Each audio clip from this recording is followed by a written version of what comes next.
ইউনূস সাহেবের সাথে হেফাজতের কেন্দ্রীয় নেতৃবৃন্দ অনেকবার সাক্ষাৎ করে বিনয়ের সঙ্গে আবেদন করেছি আমাদের বিরুদ্ধে ফ্যাসিবাদী আমলে দায়েরকৃত মিথ্যা মামলাগুলো প্রত্যাহার করেন, কিন্তু কেন যেন মনে হচ্ছে আমাদের সোজা আঙ্গুলে বুঝি ঘি উঠবে না।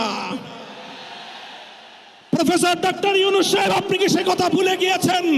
এই সেদিনও আদালতের পাড়ায় আপনি আমাদের সঙ্গে পাড়ায় পাড়ায় ঘুরতেন, আদালতের অলিতে গলিতে ঘুরতেন।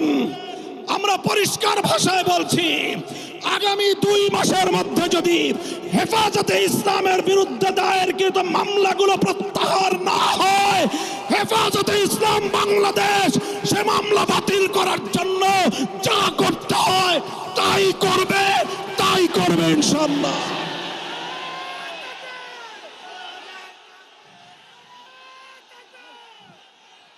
আমরা পরিষ্কার ভাষায় বলছি, জঙ্গি নাটকের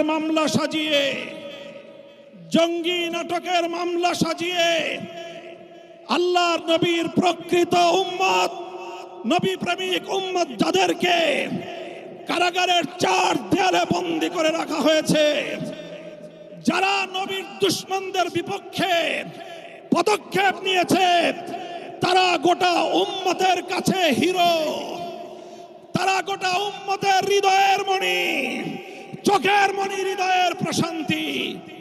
সেই সকল কারাবন্দী মজলুম নবী প্রেমিকদেরকে অবিলম্বে মুক্তি প্রদান করতে হবে।